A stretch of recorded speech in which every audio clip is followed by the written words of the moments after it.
ഒരു 12 മണി ടൈമായപ്പോൾ ഭയങ്കര സൗണ്ടായിരുന്നു. ആ സൗണ്ട് കേട്ട് ഇറങ്ങി വന്നതായിരുന്നു. ഇറങ്ങി വന്ന് നോക്കിയപ്പോൾ അച്ഛൻ്റെ വണ്ടി ഗ്ലാസ്സൊക്കെ അടിച്ച് പൊട്ടിച്ചിട്ട് രണ്ടുപേര് വണ്ടിയിൽ അങ്ങോട്ട് കയറി പോകണുണ്ട്.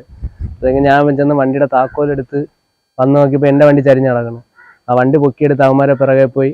അപ്പോൾ അവന്മാർ താഴെ ഒരു വണ്ടി അടിച്ച് പൊട്ടിച്ച് അടുത്തൊരു വണ്ടി അടിച്ച് പൊട്ടിക്കാനായിട്ട് നിൽക്കുകയായിരുന്നു. അപ്പോഴാണ് എന്നെ കണ്ടത്. അതിലൊരു പയ്യനെ ഞാൻ പിടിച്ചു വെച്ചിരുന്നു. ബാക്കിയുള്ള പയ്യന്മാരെല്ലാം കൂടെ വന്ന് അവിടെ ചെറിയൊരു ഉന്നുള്ള അങ്ങനെ അവന്മാരങ്ങനെ രക്ഷപ്പെട്ടു പോയി.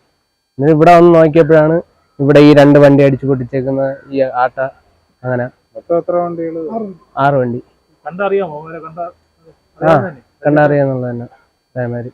തിരുവനന്തപുരം മണ്ണന്തല അമ്പഴങ്ങോട് ഗുണ്ടാവിളയാട്ടം. അമ്പഴങ്ങോട് സ്വദേശി രാജേഷിന്റെ വീട്ടിലേക്ക് പടക്കമെറിഞ്ഞ ഗുണ്ടകൾ വഴിയിൽ കണ്ട വാഹനങ്ങൾ അടിച്ചു തകർത്തു. ബൈക്കിൽ പതിയെ പോകാൻ പറഞ്ഞതാണ് സംഘത്തെ പ്രകോപിപ്പിച്ചത്.